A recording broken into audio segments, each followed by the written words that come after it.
और सोचने की यहाँ पर हमने ये नहीं देखना रावण बुरा था, राम ठीक था, कंस बुरा था, कृष्ण ठीक था। हमने देखना है कि वो बुरे हुए क्यों, किस कारण से बुरे हुए।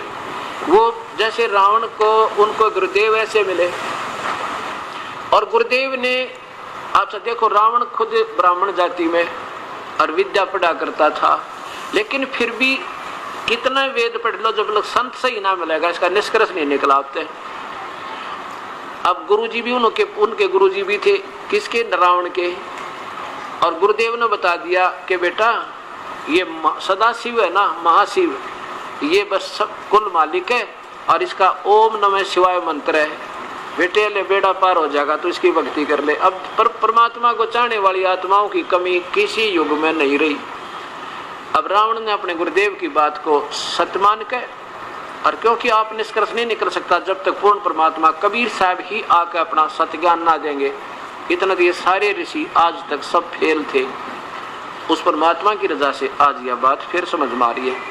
तो क्या समझा रावण ने, गुरुदेव के आदेश से प्रभु के पाने की तड़प में और ओम नमः शिवाय का जाप करते करते, और यहाँ से 10 बार समर्पण कर दिया। एक बार कोई उंगली काट कर दिखा दो शिव के पुजारी, तो शिव जी को अपना इष्ट मान कर सर्वेश्वर महेश्वर कह उनके गुण भी गाते हैं और शिष्य भी बनाए बैठे, वो संत करके दिखा दो।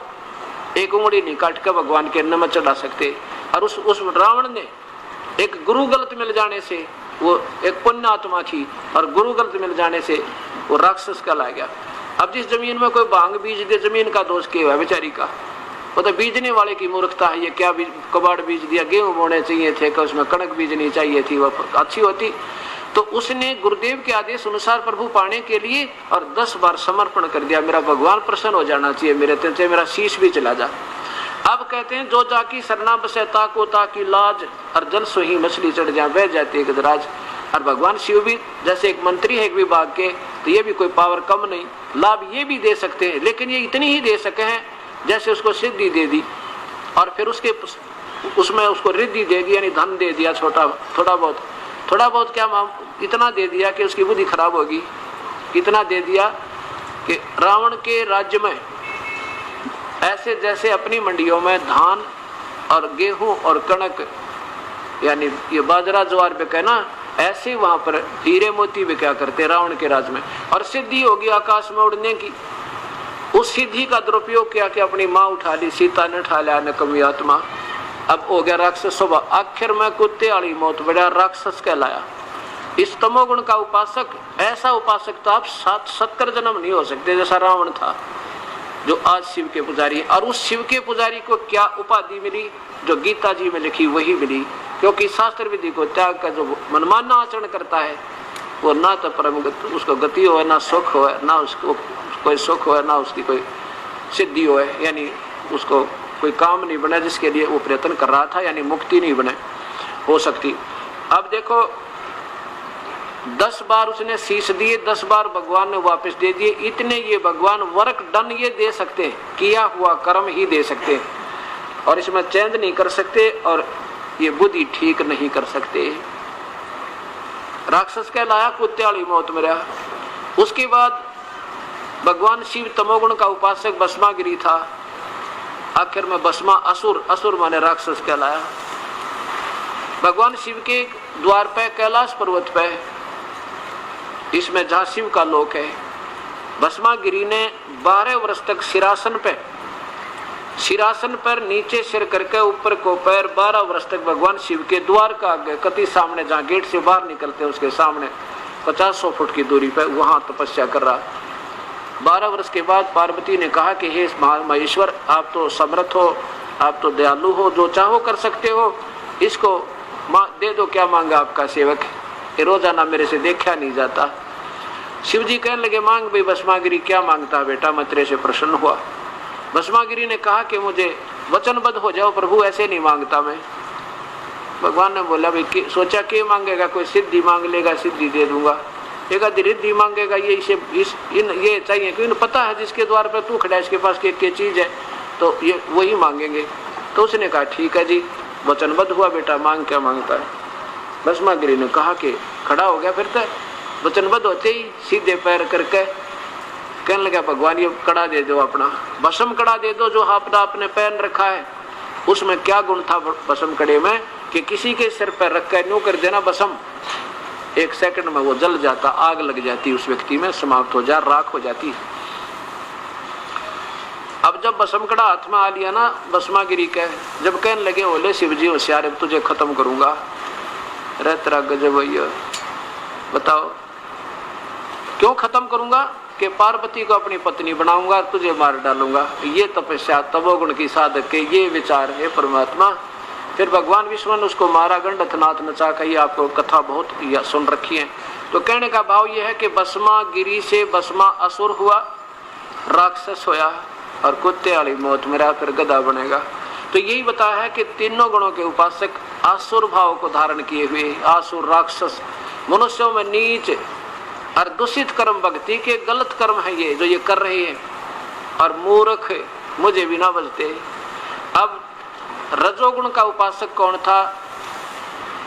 हिरण्यकशिपु, ब्रह्मा की साधना की थी। ये तीनों भगवान एक जैसी पावर के हैं। जैसे मंत्री होते हैं ना, मंत्री, वो एक रैंक होता है उनका, सेम पावर होती है।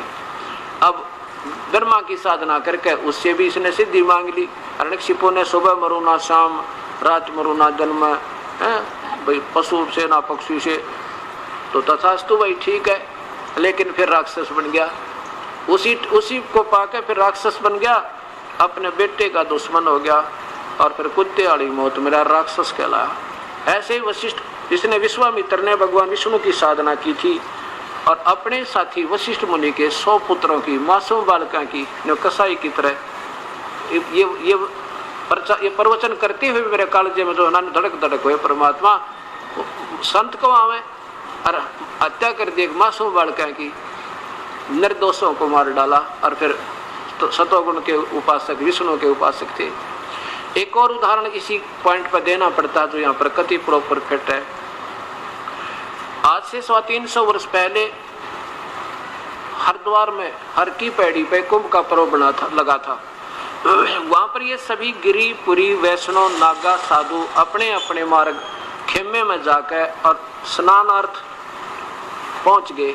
और जब लगा ऊपर भी का समय आया, सुबह सुबह उठ के वो पूरे के पूरे समूह के समूह चल पड़े अपने अपने यानी हर की पैड़ियों पर स्नान करने के लिए। सबसे पहले नागा महात्मा पहुंच गए, और नागा महात्मा जब पहुंच गए तो पैड़ियों पर खड़े होकर के बाकियों को संकेत कर दिया कि वहीं रुक जाइए, कोई आगे मत आवे जब तक हम स्नान करें। हम सर्वश्रेष्ठ हैं, हम निवस्त्र हैं, हम बैरागी और त्यागी हैं, हमने कोई दुनिया से लेना देना नहीं, हम सर्वश्रेष्ठ साधक हैं, पहले हम स्नान करेंगे। अब वैष्णव साधु सतोगुण के उपासक सबसे पहले आए, और ये तमोगुण के उपासक नागा शिव के, तमोगुण के उपासक शिव के ये नागा, कनपाड़े, नाथ, गिरी, पुरी, ये सारे उसी के हैं। और वैष्णव विष्णु जी के उपासक वो आए सबसे आगे। उनके बाद आगे कहने लगे कि खबरदार जब तुमने जल में पैर दिया था, हम पहले नहाएंगे क्योंकि हम वैष्णव साधु हैं, हम बिल्कुल बहुत ही श्रेष्ठ हैं। और तुम काहे के श्रेष्ठ हो? तुम पशु की तरह नंगे फिरते हो, बिल्कुल निवस्त्र रहते हो वो नागा, और नहाना ना धोना, राख लपेट रखी तुमने शरीर पर, और टट्टी के हाथ भी ना धोते, गलीजो तुम बाहर निकलो, खबरदार जब पहले नहाए थे। अब नहाना धोना तो भूल बाल गए, स्नान सनून तो गया कुएं में, और मुक्का उसकी लटा पकड़ रहा, उसकी दाढ़ी पकड़ रहा, फिर तलवार निकाल जाए, छुरी। कहते हैं 25,000 ये जिनको दुनिया संत कहे, पशुओं की तरह लड़का है, बच्चों की तरह लड़का है, और कत्लेआम हो गया वहाँ पर। 25,000 आदमियों का कत्लेआम, वह पर भी तो गई बाढ़ में, और वहाँ पर खून की नदी बहा दी है परमात्मा।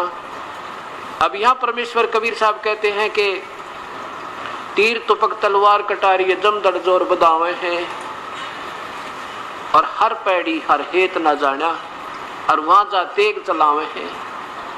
काटे शीश नहीं दिल करुणा, ये जग में साध कमावे हैं, और जो जन इनका उपदेशी हो जाए परमात्मा, कहते उनको भी नरक ले जावे हैं। ये है वो वास्तविकता। ये भी व्रत की साधना है, यानी शास्त्र विरुद्ध साधना है। ये भी वैदा है, वैदे से भेद अलैदा।